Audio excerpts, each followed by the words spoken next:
November of 1943, under Nazi occupation in Europe, Messerschmitt B F-109 pilots ascend through the rarefied atmosphere at 25,000 feet, their engines laboring against the biting cold. Approaching in a flawless box formation are American Boeing B-17 Flying Fortresses, 54 aircraft meticulously arranged with deadly precision. Beneath the belly of each bomber, a mechanism begins to turn.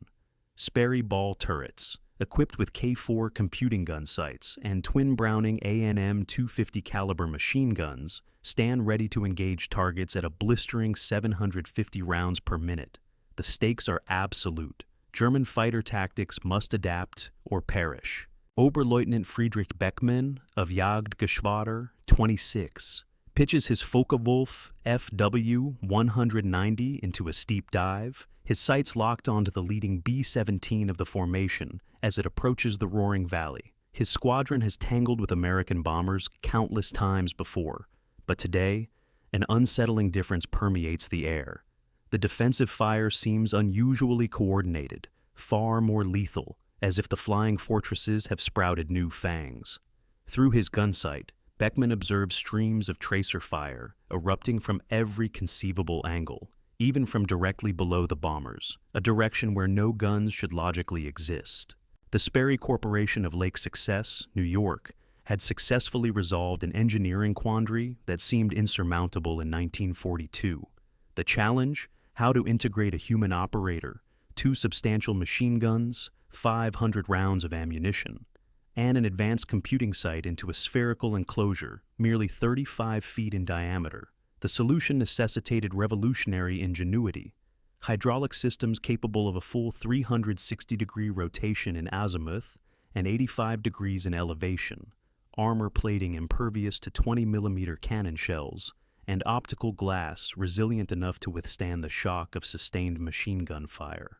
The A-2 ball turret for the B-17 Flying Fortress represented the zenith of defensive sophistication ever mounted upon a bomber. Technical Sergeant Michael Romano of the United States Army Air Force's 95th Bomb Group is crouched in a fetal position within his ball turret, 25,000 feet above occupied France. His feet are secured in heel stirrups, his back pressed against the rear armor plate, his eyes level with the twin machine gun barrels protruding from the turret's forward section.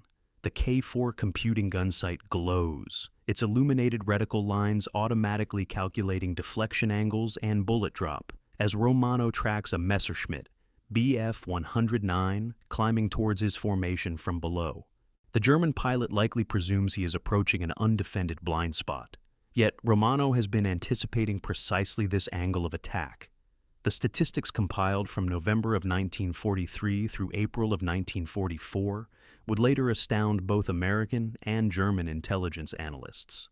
B-24, Liberator bombers, outfitted with virtually identical Sperry A-13 ball turrets, annihilated 30 of the 53 German fighters they encountered during this 6-month span, a remarkable 57% kill ratio that surpassed every other defensive gun station aboard American heavy bombers. The ball turret had metamorphosed from a speculative defensive concept into the most perilous position in the sky.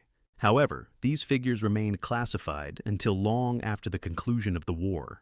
Beckmann maneuvers his FW-190 into a climbing turn, endeavoring to position himself for a head-on assault against the B-17 formation. German tactical doctrine prioritizes frontal attacks, as fewer defensive guns can effectively engage incoming fighters, and pilots benefit from armor protection against rearward assaults. But as Beckmann closes to 800 meters, a disquieting realization dawns. The lead B-17G models are now equipped with novel chin turrets featuring twin 50 caliber machine guns, while the ball turrets beneath each bomber meticulously track his approach with mechanical precision. The flying fortresses have effectively transformed into aerial hedgehogs, bristling with 13 machine guns per aircraft. Within ball turret serial number 44-21897, Romano adjusts his K4 gun sight's target dial to match the wingspan of the approaching FW-190, 34 feet from wingtip to wingtip. According to the recognition charts etched into his memory, the computing sight automatically incorporates target speed, range, and deflection angle. As Romano depresses the range pedal with his left foot, the illuminated vertical reticle lines converge upon the silhouette of the German fighter. When the wingspan perfectly aligns between the vertical lines, the FW190 will be precisely 1,000 yards distant, well within the effective range for sustained fire. The intricate hydraulic systems powering Romano's turret represent a marvel of 1940s engineering, a complexity few truly comprehend. An electric motor pressurizes the hydraulic fluid to 1,500 pounds per square inch, driving separate systems for both azimuth and elevation control. Romano can track targets through complete 360-degree rotations, while simultaneously maintaining precise elevation adjustments, from directly downward to 85 degrees above the horizontal. The control handles respond to the subtlest pressure, enabling him to follow evasive maneuvers that would be utterly impossible with manually operated gun mounts. Vickers hydraulic units guarantee seamless operation even in sub-zero temperatures at combat altitudes. Beckman unleashes his attack at 600 meters, his four 20mm MG 15-1 cannons spitting shells towards the lead B-17. He is aware from intelligence reports that approximately 20 hits from 20mm ammunition are required to down a flying fortress when attacked from the rear. However, frontal assaults can prove devastating with merely a handful of well-placed shots. The critical issue is accuracy. Statistical analysis indicates that German pilots of average skill strike their targets with a mere 2% of the rounds they discharge, meaning Beckman would need to expend 1,000 rounds to achieve the necessary 20 hits. His ammunition capacity permits perhaps 15 seconds of sustained firing. Romano's turret pivots smoothly as he tracks the FW190's attack run. The K4 computing site maintains perfect alignment, undeterred by the bomber's forward momentum and the fighter's oblique approach. The German pilot is closing rapidly, undoubtedly anticipating minimal defensive fire from below, but Romano has undergone specific training for this exact scenario. The ball turret's subterranean position beneath the bomber provides unobstructed fields of fire against aircraft approaching from any low angle, effectively eradicating the traditional blind spot that German fighters had so expertly exploited since the nascent stages of the bombing campaign. The ammunition feeding system for the ball turret necessitated innovative engineering to ensure unfailing reliability under combat conditions. Two 250-round ammunition boxes are housed atop the turret, linked to the Browning machine guns via a chute system designed to prevent jamming during violent aerial maneuvers. Each 50-caliber round weighs approximately 15 ounces, affording Romano 750 ounces of projectiles, ready to be unleashed at a rate of 14 rounds per second. The armor-piercing incendiary rounds possess the capability to penetrate 0.75 inches of steel plate at 500 yards, more than sufficient to incapacitate any German fighter aircraft. Hauptmann Gustav Dendel of the Luftwaffe's Jagdgeschwader II submitted a comprehensive report in June of 1944 based on extensive interrogations of captured German pilots. This document, classified by German intelligence and only discovered by Allied forces post-war, contained a startling admission. German fighter pilots, when presented with the choice of attacking American bomber formations from above or below, overwhelmingly favored high-altitude approaches. The reasoning was straightforward. The ball turrets installed beneath B-17 and B-24 bombers had proven devastatingly effective against low-altitude assaults, compelling a significant evolution in German tactical doctrine in response to American defensive innovations. Romano simultaneously squeezes both thumb triggers as the FW190 closes to 600 yards, unleashing twin streams of 50-caliber rounds towards the German fighter. The tracers converge on the approaching aircraft like harbingers of doom, every fifth round glowing to assist Romano in refining his aim. The K4 computing site automatically compensates for bullet drop and deflection, requiring Romano only to maintain the target within the reticle lines. The psychological impact on German pilots proved almost as significant as the physical damage inflicted. Engaging a bomber formation from beneath now entailed flying directly into concentrated fire from multiple ball turrets, each manned by a gunner rigorously trained in anti-fighter tactics. Beckman's FW-190 shudders violently as 50 caliber rounds impact its port wing, tearing through aluminum skin and severing vital control cables. The American ball turret gunner has bracketed him with flawless precision, anticipating his evasive maneuvers with uncanny accuracy.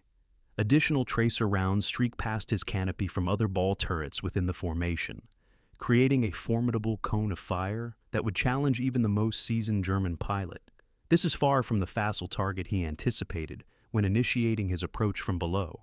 The Americans have, in the most literal sense, transmuted their bombers into aerial fortresses. The Sperry K-4 computing gun site represented the pinnacle of fire control systems available to any Air Force in 1943. This gyroscopically stabilized unit autonomously computed lead angles based on target speed and bearing, while also accounting for gravitational drop across varying ranges. Romano's sole responsibility was to keep his target centered within the reticle and squeeze the triggers. The mechanical computer deftly handled ballistic calculations that would be beyond the capacity of any human gunner to perform with precision, while tracking a maneuvering target at 25,000 feet. German pilots, accustomed to defensive fire from manually aimed weapons, found themselves consistently outmaneuvered by American automation. Within his confined turret, Romano swivels to follow the damaged FW-190 as it attempts to egress beneath the bomber formation. The hydraulic systems respond instantaneously to his control inputs, keeping the German fighter centered in his gun sight despite the bomber's forward velocity and the target's erratic movements. Blood streaks across the FW-190's canopy, where Beckman has been wounded by shrapnel, and dark smoke billows from the fighter's engine compartment. Romano continues firing short, controlled bursts, conserving ammunition while maintaining pressure on the retreating aircraft. Beckman's engine temperature gauge climbs into the critical red zone as coolant escapes from punctured radiators, forcing him to reduce power and initiate a gradual descent towards occupied territory. Behind him, the B-17 formation presses onward towards its objective, the ball turrets beneath each bomber still actively scanning for additional German fighters. He radios a warning to other Jagdgeschwader units in the vicinity, reporting that the American defensive systems appear considerably more formidable than previous intelligence estimates had indicated. The ball turret's synergistic combination of advanced sighting equipment, potent machine guns, and an unrestricted field of fire has irrevocably forged a new tactical reality that German pilots must now confront with grave respect. The engineering hurdles overcome by Sperry Corporation engineers in the development of the ball turret extended far beyond the readily apparent challenges of space and weight. The electrical systems essential for powering the hydraulic pumps, computing site, and gun firing circuits had to function with unwavering reliability in temperatures plummeting to minus 40 degrees Fahrenheit at bombing altitudes. All electrical connections supplying the turret pass through a collector ring system, facilitating continuous rotation without the risk of tangled wires. The rotating brush contacts occasionally produce intermittent connections that can disrupt communications, but the defensive capabilities they unlock overwhelmingly outweigh these minor technical drawbacks. Staff Sergeant Anthony Castellano of the 100th Bomb Group embarks into his ball turret at an altitude of 8,000 feet. Adhering to strict operational protocols that prohibit occupancy during takeoff or landing, his heated flight suit connects to a rheostat controller positioned between the frontal armor plate and the optical glass. Simultaneously, his oxygen hose links to a regulator displaying a pressure of 400 pounds per square inch. The oxygen blinker indicates proper flow, a critical component for survival during the 5 to 8 hour missions over Nazi-occupied Europe. Castellano will maintain his fetal position throughout the entirety of the combat mission, diligently defending his bomber against any German fighters attempting an attack from below. The psychological impact of the ball turret's defensive volleys on German pilots became starkly evident through post-war interviews and captured documentation. Luftwaffe training emphasized approaching bomber formations from angles that minimized exposure to defensive guns, yet the ball turret effectively nullified the traditional safe ingress from below. German fighters attempting low-altitude assaults found themselves confronted by concentrated fire emanating from multiple turrets. each augmented with computing sights that dramatically enhanced accuracy compared to manually aimed weapons. The cumulative effect compelled a profound evolution in German tactical doctrine, shifting focus towards high-speed hit-and-run tactics rather than prolonged engagements. Lieutenant Colonel Werner Mulders, one of Germany's most accomplished fighter aces, briefed his pilots on American defensive capabilities during a meeting at Jagdgeschwader 51 headquarters in December of 1943.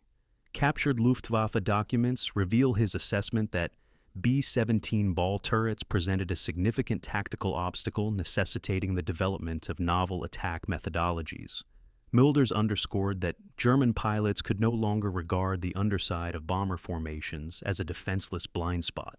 The Sperry ball turret's unimpeded traverse and sophisticated fire control systems had effectively established an impenetrable sphere of defensive coverage around each bomber, compelling German fighters to adopt increasingly disadvantageous attack vectors.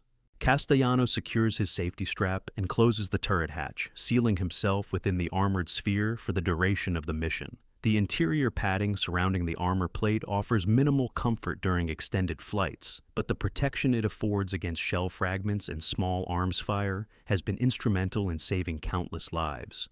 German 20mm cannon shells that would prove fatal to crew members in other positions frequently fail to penetrate the ball turret's armor. Although direct hits can still incapacitate hydraulic systems or jam rotation mechanisms, the inherent trade-off between protection and mobility profoundly shapes the ball turret gunner's combat experience. Ammunition capacity calculations for ball turret operations reflect a meticulous equilibrium between firepower and weight constraints. Each 50 caliber round weighs approximately 15 ounces, rendering the total ammunition load of 500 rounds equivalent to 46.875 pounds of projectiles alone. Incorporating the weight of brass casings, propellant charges, and primer components brings the total ammunition weight to approximately 125 pounds per turret. When multiplied by the number of turrets within a typical bomb group formation, the collective firepower represents a substantial deterrent to German fighter attacks from any angle. Oberfeldwebel Hinrich Brunner of Jagdgeschwader 54 banks his Messerschmitt Bf 109 G into a climbing turn, attempting to position himself above a formation of B-24 Liberators approaching the oil refineries at Poic. Intelligence briefings had indeed cautioned German pilots regarding the efficacy of American ball turrets, but Brunner had devised his own tactical approach. Instead of attacking from directly below, he intended to execute a steep diving pass, minimizing his exposure time while maximizing his opportunity to strike critical systems. The plan appears sound in theory, yet combat rarely conforms to theoretical predictions.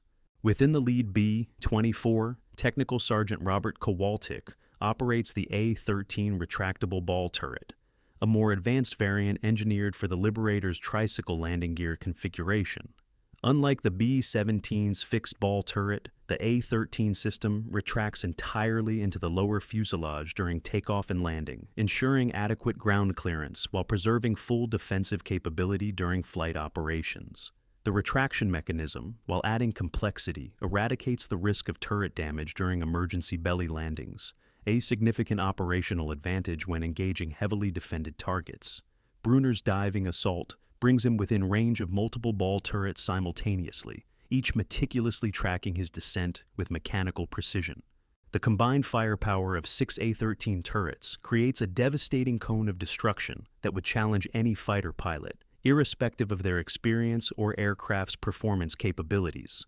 Brunner opens fire at maximum effective range, hoping to cripple a single bomber before the defensive fire becomes overwhelming. However, the 50 caliber rounds streaming towards his Bf 109 compel him into evasive maneuvers that severely compromise his aim. The industrial production statistics for ball turrets illuminate the staggering scale of American manufacturing prowess during the Second World War. Sperry Corporation's primary facility in Lake Success, New York, manufactured thousands of turret units, augmented by extensive subcontracting to numerous smaller manufacturers across the United States.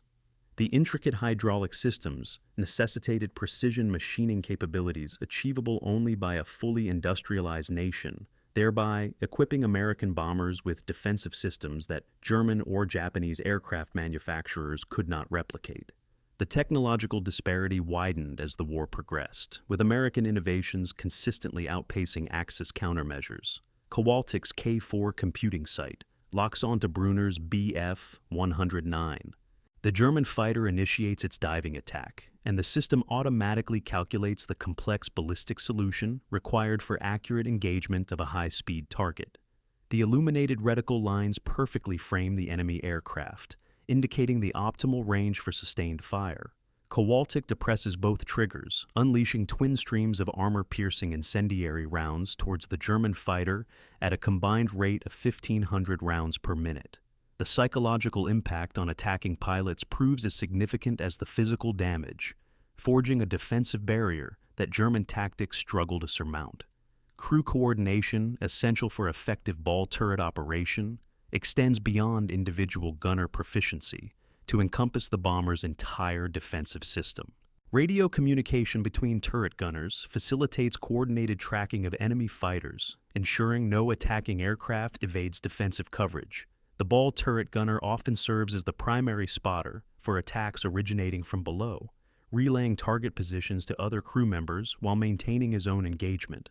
This synchronized effort magnifies the effectiveness of individual gun positions, establishing a defensive network that German fighter pilots find increasingly impenetrable.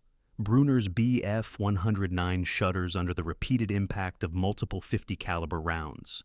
The armor-piercing projectiles punch through wing surfaces and sever fuel lines.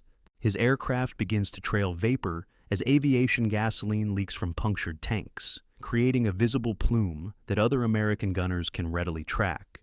The concentrated defensive fire from the B-24 formation exceeds any level Brunner has encountered in previous combat missions, forcing him to abandon his attack and attempt an emergency landing in occupied territory.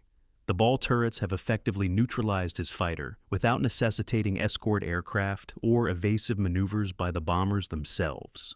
The maintenance requirements for ball turret systems underscore the mechanical complexity of hydraulic and electrical components operating within extreme environmental conditions.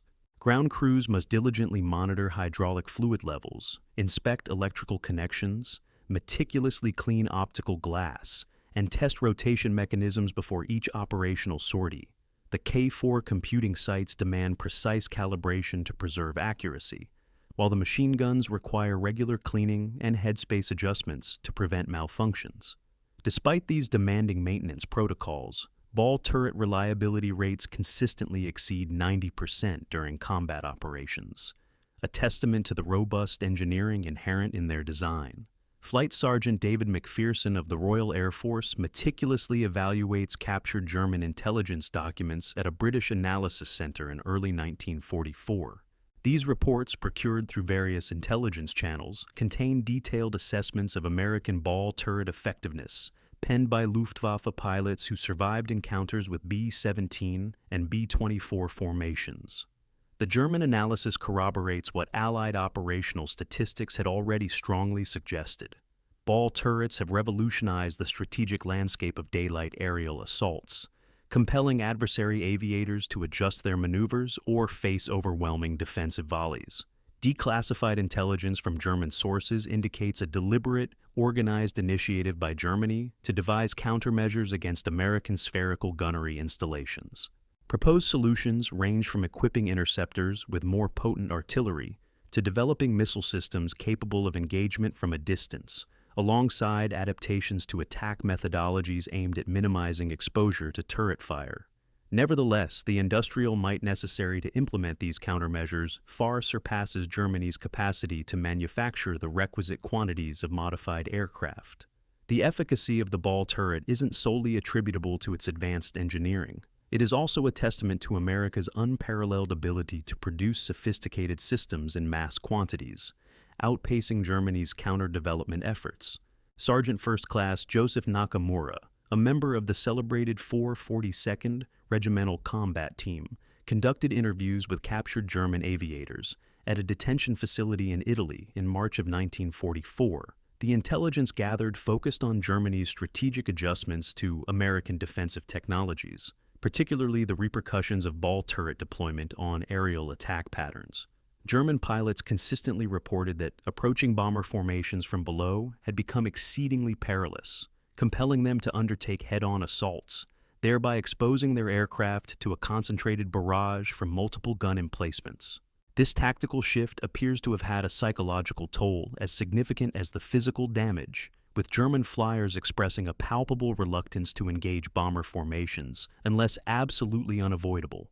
The terminal ballistics of 50 caliber projectiles discharged from ball turrets surpassed the armor penetration capabilities of most German interceptor aircraft. Armor-piercing incendiary rounds possess the power to perforate 3/4 of an inch of steel plating at a range of 500 yards, ample to incapacitate vital systems in Messerschmitt Bf-109 or Focke-Wulf FW-190 fighters. The incendiary element frequently ignites fuel vapors or hydraulic fluid, inflicting secondary damage that can prove more catastrophic than the initial impact. German pilots have recounted instances where even near misses from ball turret fire have inflicted structural harm through projectile fragments and concussive force. Major Hans-Joachim Marseille of Jagdgeschwader 27 had meticulously documented American bomber defensive systems prior to his demise in aerial combat over North Africa in September of 1942. His analysis, discovered within captured German intelligence archives, presciently predicted that American defensive advancements would ultimately necessitate a substantial evolution in German tactical doctrine. Marcel specifically highlighted the potential for spherical gun turrets to neutralize conventional attack vectors, though he could not have foreseen the intricate fire control mechanisms that would eventually be integrated with these defensive installations. Technical Sergeant William Chun of the United States Army Air Force's 8th Air Force Maintenance Section examined a damaged ball turret following a combat sortie over Germany in February of 1944. The A-2 turret displayed numerous impact marks from German 20mm cannon rounds. However, the armored plating successfully prevented penetration into the crew compartment.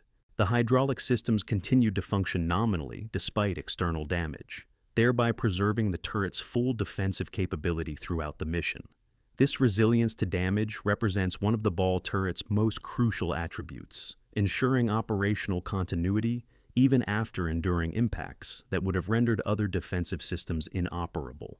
The optical apparatus integrated within ball turret targeting systems necessitates specialized glass capable of withstanding weapon discharge while maintaining unimpeded visibility for the gunner. The lenses of the computing site must maintain precise alignment to ensure accurate ballistic computations, while the armored glass shielding the gunner must resist fracturing under impact.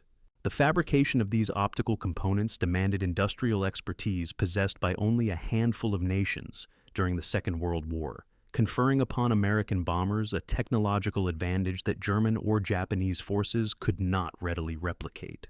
Oberstleutnant Adolf Galland, one of Germany's most accomplished fighter aces, briefed his pilots on novel engagement strategies against American bomber formations during a gathering at Jagdgeschwader 26 headquarters in April of 1944.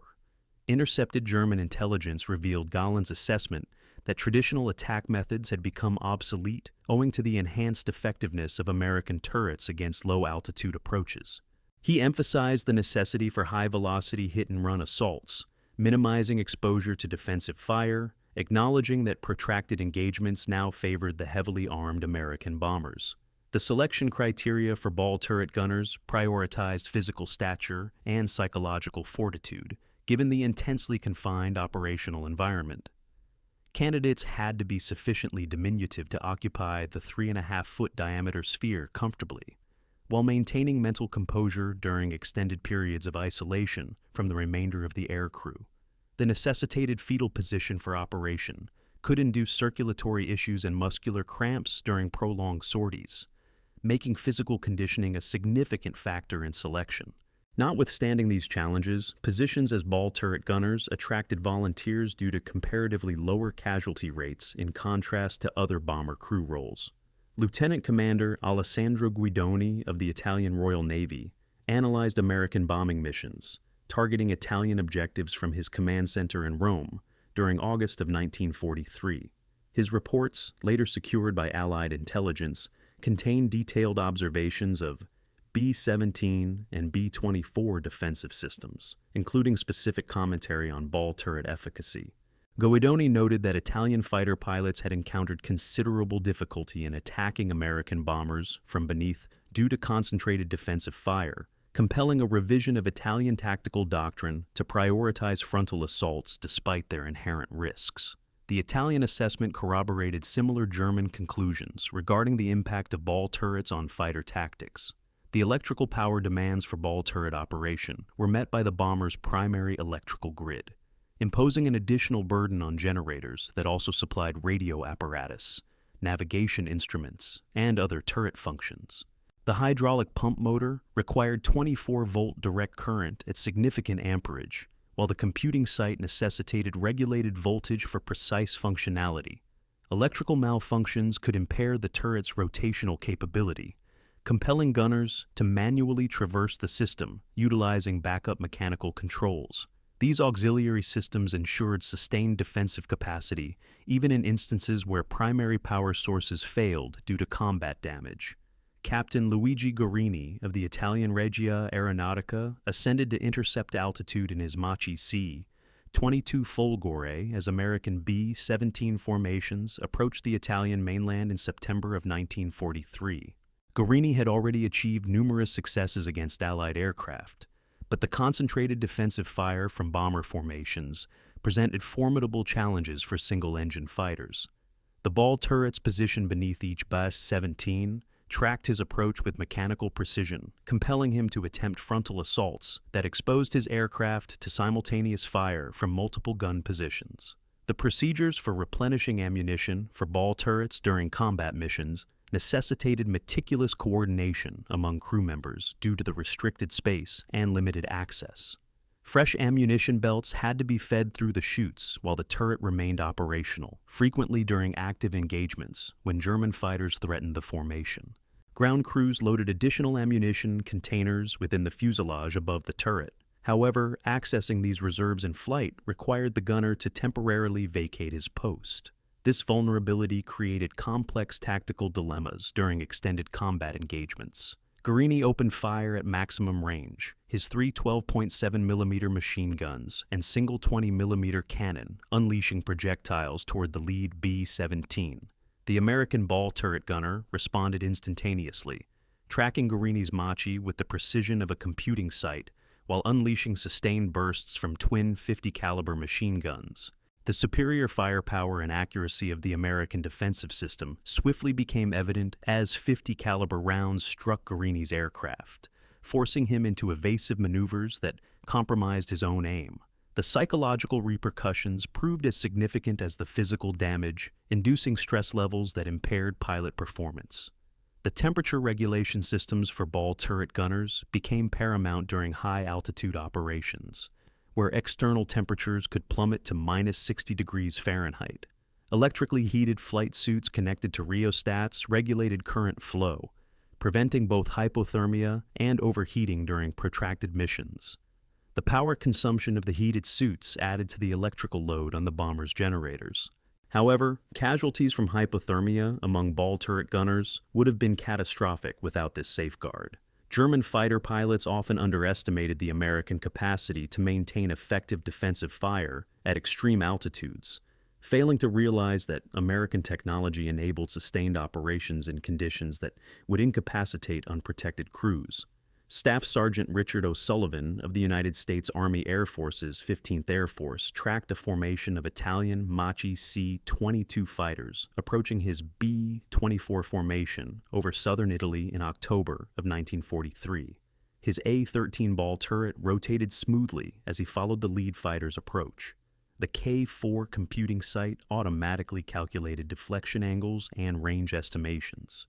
The Italian pilots appeared to be executing a coordinated assault from multiple vectors, but the overlapping fields of fire from the formation's ball turrets established defensive perimeters that would challenge any attacking aircraft. The quality control procedures for ball turret manufacturing ensured consistent performance across thousands of units delivered to operational units worldwide. Each turret underwent extensive testing of its hydraulic systems, electrical circuits, and mechanical components prior to shipment from Sperry Corporation's manufacturing facilities. The computing sites required individual calibration to uphold accuracy standards, while the armor plating had to meet stringent specifications for protection against both German and Japanese ordnance types. This meticulous attention to quality control instilled confidence in American crews regarding their equipment's dependability during combat operations. Guarini's wingman, Second Lieutenant Paolo Ferretti, attempted to synchronize his attack with Guarini's approach, hoping to overwhelm the American defensive systems through multiple simultaneous threats. However, the ball turrets beneath the B-24 formation could track targets in all directions concurrently, with each gunner assigned specific operational sectors. Ferretti found himself under fire from multiple turrets as he closed to engagement range. The concentrated defensive fire created a lethal arc that compelled him to break off his attack before achieving effective range for his own weaponry.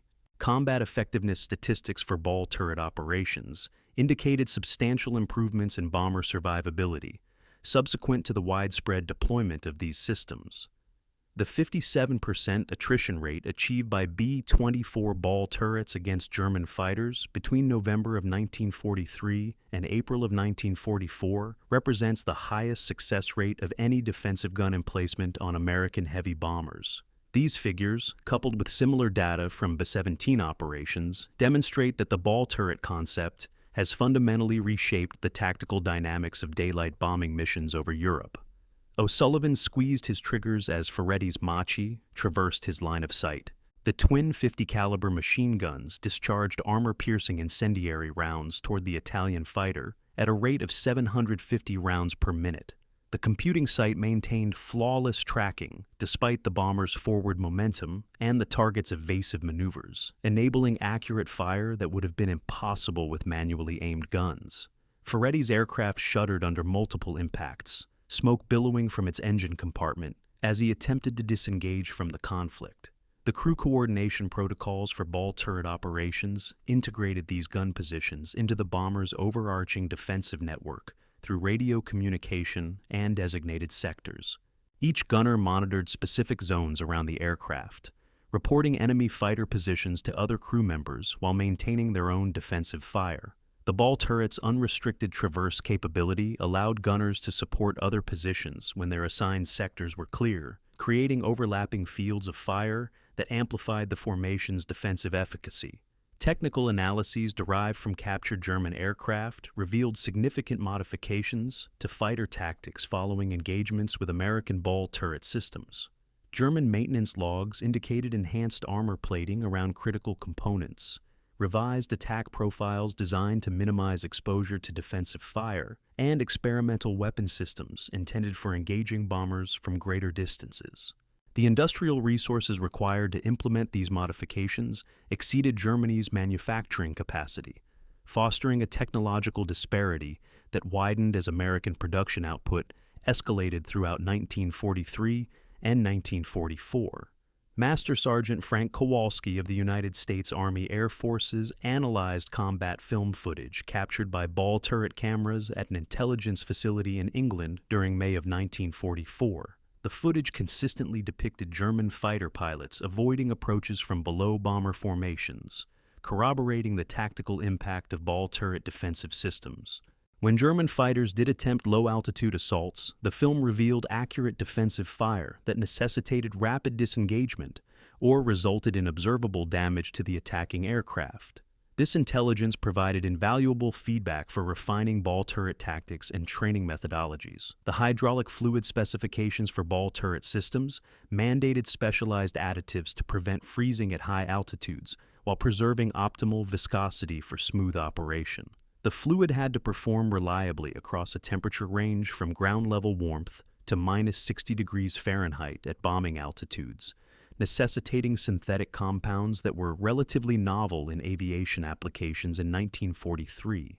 The hydraulic systems operated at a pressure of 1,500 pounds per square inch, generating sufficient force to rotate the turret smoothly, even when compromised by projectile fragments or subjected to G-forces during evasive maneuvers. Flight Lieutenant James MacDonald of the Royal Canadian Air Force interviewed Italian pilots captured during the invasion of Sicily in July of 1943.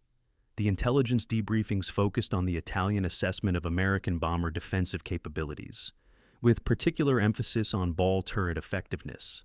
Italian pilots consistently reported difficulties attacking American formations from below due to concentrated defensive fire, confirming similar evaluations from German sources. The Italian reports highlighted the psychological impact of facing fire directed by computing sites, describing the experience as more intimidating than manually aimed defensive weapons. Ferretti's Machi C-22 trailed dark plumes of smoke as he attempted to reach friendly territory, his engine running roughly from damage sustained by 50 caliber hits sustained behind him. The B-24 formation proceeded towards its objective, while ball turret gunners scanned for additional threats. The Italian fighter engagement had been completely neutralized by the bomber's evasive maneuvers, demonstrating the tactical efficacy of advanced defensive systems. Ferretti would survive to file a report detailing the devastating accuracy of American ball turret fire. The armor protection systems for ball turret gunners represented a compromise between weight constraints and crew safety requirements. The spherical armor shell provided defense against projectile fragments and small arms fire, while remaining light enough to not compromise aircraft performance.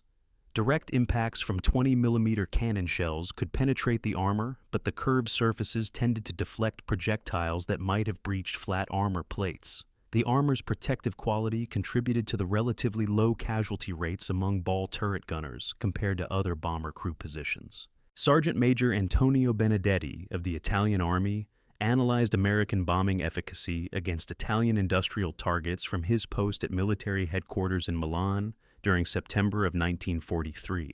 His reports detailed the precision and defensive capability of American bomber formations, noting that Italian fighter units had sustained significant losses while achieving minimal success against the heavily protected American aircraft. Benedetti's analysis underscored the technological superiority of American defensive systems, particularly the profound impact of ball turrets on conventional fighter tactics. The calibration procedures for ball turret computing sites necessitated specialized testing equipment and trained technicians to maintain accuracy standards. The K-4 site's gyroscopic platform had to remain level within precise tolerances, while the ballistic computer required regular adjustments to account for ammunition variations and atmospheric conditions. Each computing site underwent individual calibration using test targets at known distances, ensuring that the automated lead calculations remained accurate across the full spectrum of combat scenarios. This meticulous attention to technical detail provided American gunners with substantial advantages over manually aimed defensive systems. Colonel Adriano Visconti of the Italian Air Force led a formation of Machi C-205 Veltro fighters to intercept American B-17 formations approaching industrial targets in northern Italy during December of 1943. Visconti possessed extensive combat experience against Allied aircraft, but formations armed with ball turrets presented tactical challenges that Italian fighter doctrines struggled to address. The advanced fire control systems integrated with American defensive guns achieved accuracy levels that surpassed anything Italian pilots had previously encountered. The production schedules for ball turret manufacturing reflected the immense industrial mobilization required to equip American bomber fleets with advanced defensive systems. Sperry Corporation's primary facility operated 3 shifts daily, 7 days a week, to fulfill delivery demands for both B-17 and B-24 production lines. Subcontractors across the United States manufactured components ranging from hydraulic pumps to optical glass, establishing a supply chain that German intelligence services could not effectively disrupt. This industrial capacity enabled American forces to field defensive systems that the Axis powers could neither duplicate nor effectively counter. Visconti's attack vector brought him within range of multiple ball turrets simultaneously, each meticulously tracking his Machi C-205 with mechanical precision. The combined firepower generated a defensive barrier that compelled Visconti to attempt high-speed hit-and-run maneuvers rather than sustained engagements that might have allowed for more precise targeting of critical bomber systems. The psychological pressure of confronting defensive fire directed by computing sites adversely affected pilot performance, inducing stress levels that diminished accuracy and tactical effectiveness. Technical Sergeant Paul Wick operated his ball turret during a mission over the Brenner Pass in January of 1944, tracking Italian fighters that attempted to intercept his B-17 formation. The mountainous terrain complicated the tactical situation, but the ball turret's unlimited traverse capability allowed Wick to maintain defensive coverage irrespective of the bomber's maneuvering requirements. The K-4 computing site automatically compensated for the aircraft's banking and turning, maintaining accurate firing solutions, even during evasive actions that would have rendered manually aimed guns ineffectual. The crew training programs for ball turret gunners emphasized both technical proficiency and psychological preparedness for combat operations within extremely confined environments. Combat aviators operating the ball turret must achieve proficiency in its automated targeting systems, comprehend the intricate workings of its fluid and electrical power conduits, and cultivate the physical resilience required for extended periods confined within its cramped confines. Their instruction encompasses simulated combat engagements designed to prepare them for the pressures of confronting determined hostile air assaults while separated from direct visual contact with their fellow crew members. This thorough preparation significantly enhances the defensive capabilities of the ball turrets. Pilot Visconti initiates his assault at the furthest effective range. His armament, comprising 3 20mm cannons and 2 12.7mm machine guns, targets the leading bomber in the enemy formation. Nevertheless, the American gunner within the ball turret responds instantaneously with precise defensive fire, compelling Visconti to execute evasive maneuvers before he can achieve optimal targeting on crucial bomber systems. The superior firepower and accuracy of the American defensive setup swiftly become evident as 50 caliber projectiles impact Visconti's aircraft, inflicting damage that impairs its aerial performance and necessitates an early withdrawal from the attack. The technical manuals pertaining to ball turret systems provide exhaustive instructions for diagnosing and rectifying fluid leaks, electrical malfunctions, and structural damage sustained during combat operations. Ground personnel must grasp the complex interdependencies among fluid pumps, electrical circuits, and mechanical components to maintain operational readiness rates exceeding 90%. These documents underscore the importance of scheduled preventative maintenance, which can identify potential failures before they materialize, thereby diminishing the likelihood of defensive system breakdowns during critical combat scenarios. Major General Nathan Twining of the United States Army Air Forces reviews reports on the combat efficacy of ball turret operations during a briefing at the headquarters of the 15th Air Force in Italy in February 1944. The statistical analysis reveals substantial enhancements in bomber survivability following the widespread deployment of ball turret systems, accompanied by a corresponding reduction in successful attacks by German and Italian fighter aircraft targeting bomber formations from below. Twining approves an increase in the production of ball turret systems and recommends modifications to elevate their effectiveness against evolving enemy tactics. The psychological repercussions of ball turret defensive fire extend beyond immediate tactical advantages to influence the general morale of German and Italian fighter pilots. Intelligence gathered from captured airmen indicates widespread apprehension regarding the efficacy of American defensive mechanisms, with numerous pilots expressing reservations about engaging bomber formations unless absolutely unavoidable. This psychological impact amplifies the tactical benefits conferred by superior technology, yielding strategic implications that surpass the direct combat utility of the ball turrets. Pilot Wick's defensive ordnance strikes Visconti's Macchi C-25 fighter in its left wing section, severing fuel conduits and triggering immediate fire warning indicators within the Italian pilot's cockpit.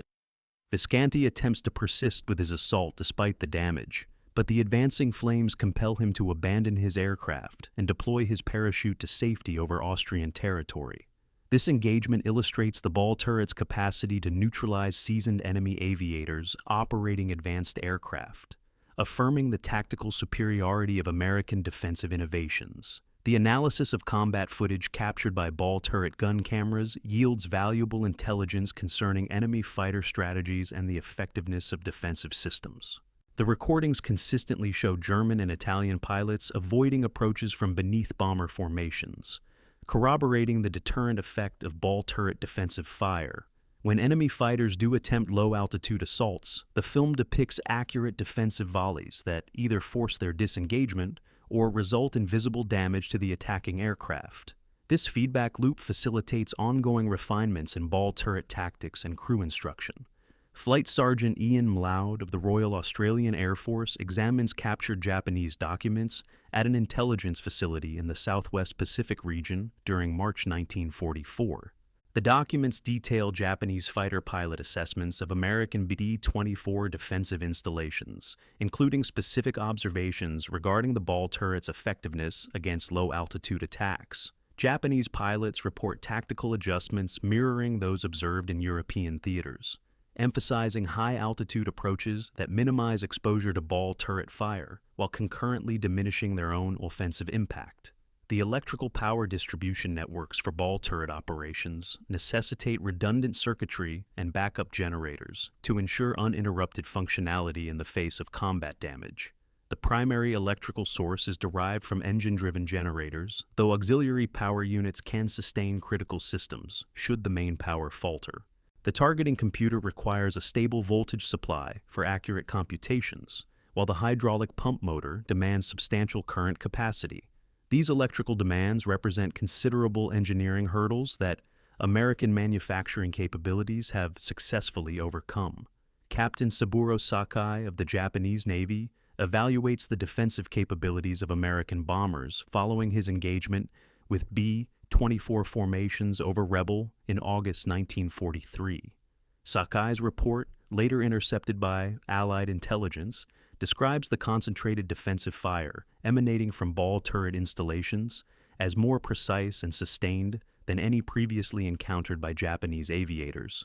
He advocates for tactical alterations that prioritize high-speed assaults from advantageous angles, acknowledging the obsolescence of traditional fighter tactics against heavily protected American bombers. The logistical planning for ammunition resupply for ball turret operations requires meticulous foresight to guarantee sufficient quantities during prolonged combat missions.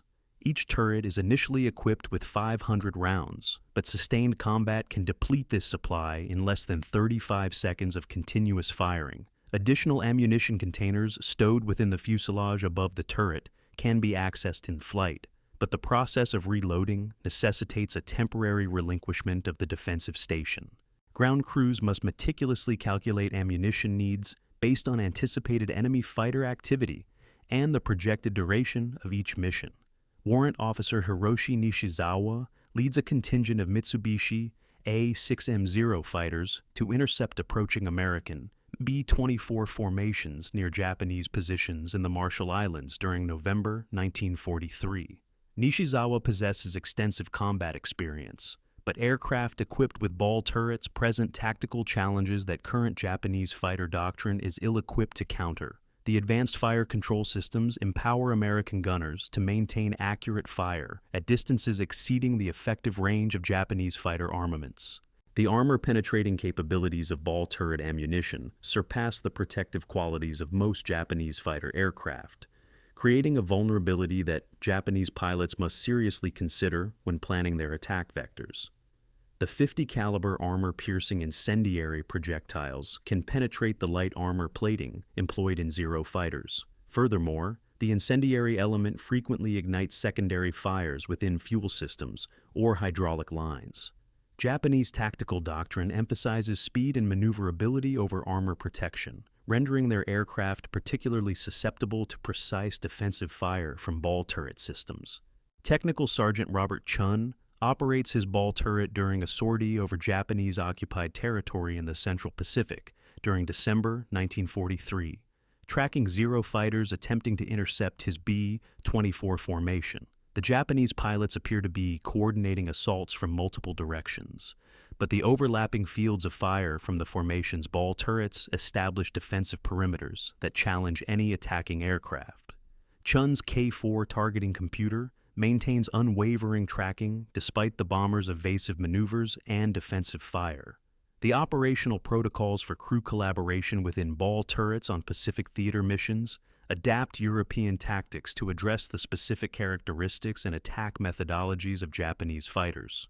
Japanese aviators tend to favor individual engagements over coordinated formations, requiring ball turret gunners to track multiple singular aerial threats concurrently.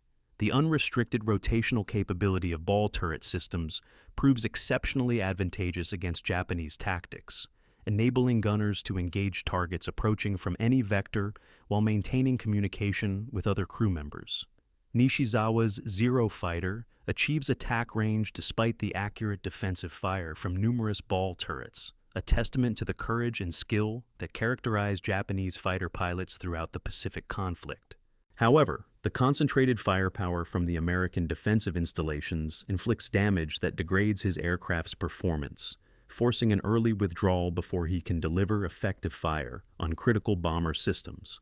The superior technology and firepower of American defensive systems consistently overcome Japanese tactical advantages in speed and maneuverability. The manufacturing tolerances for ball turret components necessitate precision machining capabilities typically found only in highly industrialized nations, capable of sustained large-scale production for combat operations. The hydraulic pumps, electric motors, and optical systems must function dependably despite exposure to extreme temperatures, high G-forces, and combat-induced damage. American industrial prowess facilitates the mass production of these sophisticated systems, while upholding quality standards that ensure consistent performance across thousands of individual units deployed globally. Chun's defensive fire strikes Nishizawa's Zero fighter in its engine compartment, causing an immediate loss of power and compelling the Japanese pilot to attempt a water landing in proximity to his home base. This engagement unequivocally demonstrates the ball turret's effectiveness against aircraft specifically engineered for Pacific combat conditions. The tactical superiority of American defensive systems consistently neutralizes Japanese advantages in aircraft performance and pilot training, thereby contributing to the overall success of Allied forces in the Pacific theater. The intelligence analysis of ball turret combat effectiveness reveals significant strategic implications, extending beyond immediate tactical gains. The psychological impact on enemy pilots fosters a reluctance to engage bomber formations, diminishing the effectiveness of German, Italian, and Japanese fighter forces even when possessing numerical superiority. This psychological warfare component magnifies the direct combat benefits derived from superior technology, forging strategic advantages that influence the overarching trajectory of aerial warfare across multiple theaters. Colonel Curtis Lamy reviews statistical reports on ball turret performance during bomber command conferences at the headquarters of the 20th Air Force in the Mariana Islands during early 1945. The data indicates sustained improvements in bomber survivability across all theaters where ball turret systems have been deployed, coupled with a corresponding decline in successful enemy fighter attacks from below bomber formations. Lame authorizes the continued production and deployment of ball turret systems, while recommending tactical adaptations to counter-evolving enemy countermeasures. The technological supremacy exhibited by ball turret systems reflects broader American advantages in industrial capacity, scientific research, and manufacturing quality, which ultimately determined the outcome of World War II. The capacity to mass-produce sophisticated defensive systems at a pace exceeding the enemy's ability to develop countermeasures generates cumulative advantages that escalate over time. German, Italian, and Japanese forces consistently find themselves trailing in the technological arms race, unable to match American innovation and production capabilities. Master Sergeant James Sullivan analyzes combat footage from ball turret gun cameras at a training facility in the United States during the spring of 1945, preparing instructional materials for new gunners entering combat operations. The film footage effectively demonstrates proven techniques for engaging enemy fighters while highlighting common tactical errors that detract from defensive efficacy. This ongoing refinement process, informed by actual combat experience, ensures that American ball turret systems maintain their tactical edge despite enemy efforts to devise countermeasures. The strategic ramifications of ball turret effectiveness permeate the entire Allied bombing campaign, enabling sustained daylight operations against heavily defended objectives that would otherwise incur unacceptable losses.